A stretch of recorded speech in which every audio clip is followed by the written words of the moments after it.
दोस्तों, जिस ब्रह्मांड में हमारा सौरमंडल मौजूद है उसकी विशालता से तो आप सभी लोग परिचित ही होंगे। अपनी पृथ्वी पर रहकर आसमान में मौजूद अनगिनत तारों को देखते हुए क्या कभी आपने सोचा है कि आखिर हमारे आकाश और इन तारों के पीछे कौन कौन से रहस्य छुपे हैं? और शायद इन्हीं रहस्यों को समझने की इच्छा ही हमारे वैज्ञानिकों को ब्रह्मांड से जुड़े एक के बाद एक कई बड़ी जानकारियों को हासिल करने के लिए प्रेरित करती है। हमारा सोलर सिस्टम, मिल्की वे, दूसरी गैलेक्सीज, सूरज, एस्ट्रॉइड्स और ऐसे न जाने कितने ऑब्जेक्ट्स जो हमारे इस मिस्टीरियस यूनिवर्स में मौजूद हैं और जिनके मिलने के बाद हमारे वैज्ञानिक इससे जुड़ी और भी ज्यादा जानकारियों को इकट्ठा करने के लिए हमेशा ही उत्सुक रहते हैं। और इन्हीं सब की मदद से हम अपने ब्रह्मांड को थोड़ा बहुत जान भी पाए हैं। इन्हीं ऑब्जेक्ट्स में से हमारे ब्रह्मांड में आते हैं ब्लैक होल और व्हाइट होल, जिनके बारे में वैज्ञानिकों को बहुत ही कम जानकारी है। दोस्तों, आज की अपनी इस वीडियो में हम अपने ब्रह्मांड में मौजूद इन ब्लैक और व्हाइट होल्स के बारे में थोड़ी बहुत जानकारी ले लेते हैं, जिसमें हम जानेंगे कि किस तरह से ये दोनों होल ब्रह्मांड में रहकर अपने अपने कामों को अंजाम देते हैं और इनमें क्या क्या समानताएं और क्या क्या असमानताएं मौजूद हैं। ये सब जानते हैं इस वीडियो में। वैज्ञानिकों द्वारा पहले ही अनुमानित था ब्लैक होल। दोस्तों, साल 1780 के समय से ही वैज्ञानिकों ने मैथमेटिक्स के फार्मूले और अंतरिक्ष में मौजूद ऑब्जेक्ट्स को ऑब्जर्व करके अनुमानित तौर पर यह बात कही थी कि हमारे ब्रह्मांड में ब्लैक होल जैसी कोई चीज मौजूद है।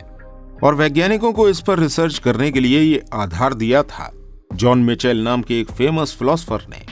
और उनके हिसाब से अंतरिक्ष में कहीं ना कहीं एक इतना बड़ा तारा मौजूद है जिसकी ग्रेविटी हमारे अनुमान से लाखों करोड़ों गुना ज्यादा होगी। ये ग्रेविटी इतनी ज्यादा होगी कि ये तारा रोशनी को भी अपने से दूर नहीं जाने देगा। लेकिन ऐसी कोई वस्तु जो रोशनी को अपने से दूर नहीं जाने देगी, ऐसे में क्या वो दिखाई देगी?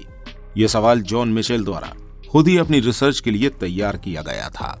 क्योंकि इस बेहद शक्तिशाली तारे को दिखाई देने की उम्मीद कम थी, इसलिए इसे उसी समय ब्लैक होल नाम दे दिया गया। लेकिन इसी के साथ वैज्ञानिकों ने एक और सवाल को उठाकर खड़ा किया कि ऐसी कौन सी परिस्थितियां हमारे ब्रह्मांड में बनी थी जो इस शक्तिशाली तारे का जन्म हमारे ब्रह्मांड में हुआ था। जिसके जवाब को पाने के लिए वैज्ञानिकों ने कई थ्योरीज, कई रिसर्च करी और ब्लैक होल के बनने के पीछे उसकी पूर्व स्थिति को जिम्मेदार ठहराया। ब्लैक होल का बनना। दोस्तों, किसी भी ब्लैक होल के अस्तित्व में आने से पहले वो तारा कभी एक्टिव स्टार के तौर पर हमारे ब्रह्मांड में मौजूद रहता है। आकार में हमारे सूरज से भी 3-4 गुना ज्यादा बड़ा ये एक्टिव तारा ज्यादा लंबे समय तक एक्टिव या कहें जलता रहे ये जरूरी नहीं होता है, क्योंकि बड़ा तारा ज्यादा क्वांटिटी में अपने अंदर मौजूद फ्यूल को खुद को जलाने में खर्च करता है। इसी के चलते अपनी आयु पूरी करने के बाद कोई भी बड़ा जलता हुआ तारा मरने की कगार पर भी पहुंच जाता है। इसके अलावा इन तारों में ग्रेविटी बहुत ज्यादा मात्रा में होती है और उनके कोर में मौजूद न्यूक्लियर्स में रिएक्शन भी लगातार होता रहता है, जिसे हम हाइड्रोजन और हीलियम के मिलने पर होने वाले विस्फोट के तौर पर समझ सकते हैं। मिलियन और बिलियन सालों के बाद किसी भी एक्टिव तारे के कोर में मौजूद ये हीलियम और हाइड्रोजन नामक फ्यूल खत्म होने लगता है और तारे में होने वाले विस्फोट भी रुक जाते हैं। ऐसे में तारे में मौजूद ग्रेविटी तारे पर ही भारी पड़ने लगती है और ये तारा अनस्टेबल हो जाता है, जिस वजह से ये अंदर की तरफ कोलैप्स करने लगता है और ऐसे ही निर्माण हो जाता है किसी ब्लैक होल का। सुपरनोवा का निर्माण। दोस्तों, किसी भी एक्टिव तारे के ब्लैक होल में बदलने के समय में उस तारे के ब्लैक होल में बदलने के बजाय सुपरनोवा में बदल जाने के भी चांसेस बहुत ज्यादा होते हैं। आपको बता दें दोस्तों कि सुपरनोवा किसी भी तारे में होने वाले सबसे बड़े विस्फोट को कहा जाता है। जब कोई तारा अपनी लाइफ को पूरा जी लेता है तो एक बड़े धमाके के साथ फटकर वो तारा अंतरिक्ष में बिखर जाता है और इस बिखराव की वजह से कुछ समय के लिए पूरी गैलेक्सी में धुंध पैदा हो जाता है। लगातार बढ़ता रहता है ब्लैक होल। दोस्तों, जैसा कि हम किसी बैलून में जब हवा भरते हैं तो वो बैलून साइज में बड़ा होता रहता है, ठीक उसी तरह कोलैप्स होते समय ब्लैक होल में जितना भी ज्यादा मास अंदर की तरफ जाता है उतना ही बड़ा आकार इस ब्लैक होल का होता जाता है। और इसका आकार चेंज होने पर इसके आसपास मौजूद फिजिक्स और इसकी कैलकुलेशन चेंज होने लगती है। लगातार बड़े आकार का होता ये ब्लैक होल स्पेस टाइम को बैंड करता रहता है। इस तरह फिजिक्स के सभी लॉज टूटते जाते हैं और स्पेस टाइम में टूटे इन लॉज वाले पॉइंट्स को सिंगुलरिटी नाम दिया जाता है।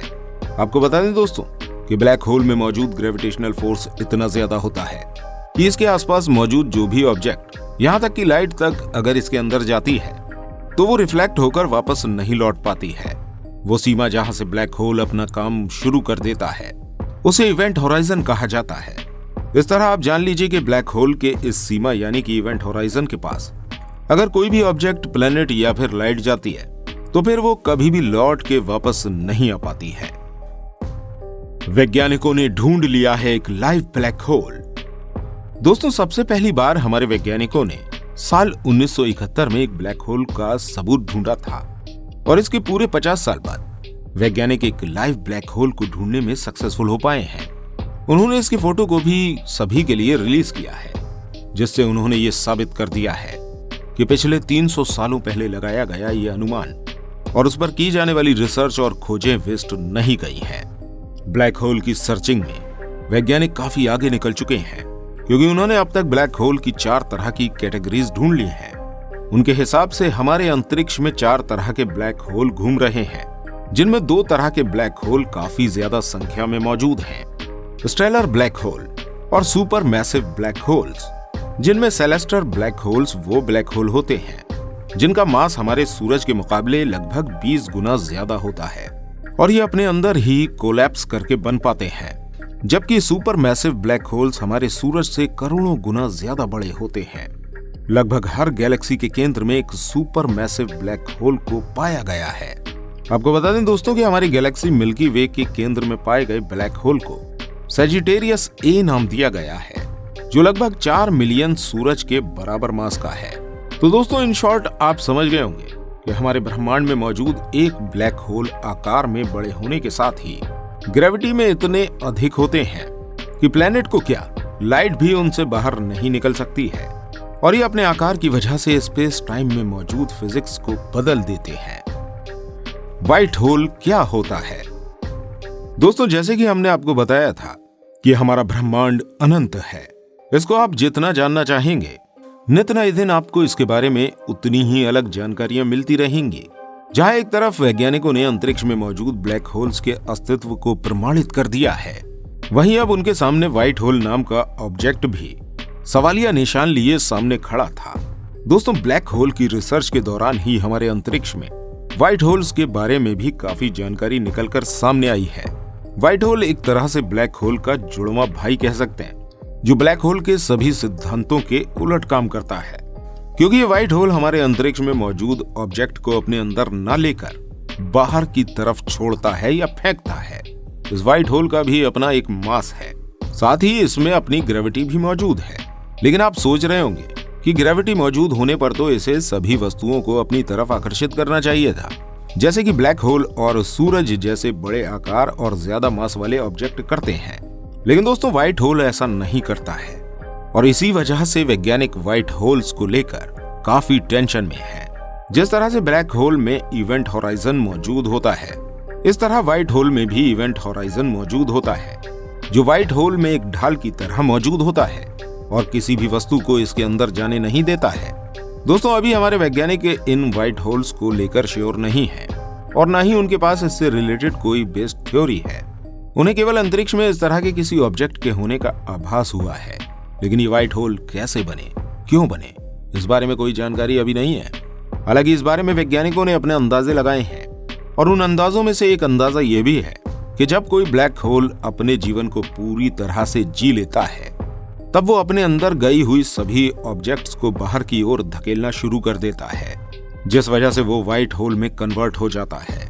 इन्हीं वैज्ञानिकों का मानना है कि लाखों साल पहले होने वाली बिग बैंग की घटना भी व्हाइट होल का ही नतीजा थी, जिसके बाहर आने के बाद ही हमारे ब्रह्मांड में सौर मंडल का जन्म हुआ था।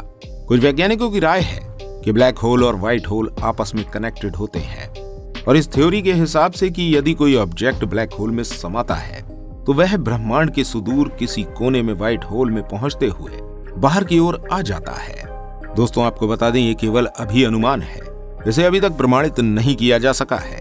इन ब्लैक होल और व्हाइट होल के आपस में कनेक्ट होने की थ्योरीज को प्रूव करने के लिए हमें आगे आने वाले समय में ऐसी टेक्नोलॉजी और रॉकेट्स को बनाना होगा जो लाइट ईयर से भी ज्यादा स्पीड में चलते हुए ब्लैक होल में जाकर इसकी सही इंफॉर्मेशन हमारे वैज्ञानिकों तक पहुंचा पाए। फिलहाल तो ऐसी कोई टेक्नोलॉजी तैयार नहीं है और इसे बनने में अभी कई साल और लगने वाले हैं। फिलहाल आज के लिए हमारी वीडियो में इतना ही। दोस्तों, ये वीडियो कैसी लगी आपको कमेंट में जरूर बताइएगा। इस वीडियो को जाते जाते लाइक और शेयर करना बिल्कुल मत भूलिएगा। और अगर अभी तक आपने इस चैनल को सब्सक्राइब नहीं किया है तो कृपया इसे सब्सक्राइब अवश्य करें। मिलते हैं आपसे अगली वीडियो के साथ। धन्यवाद।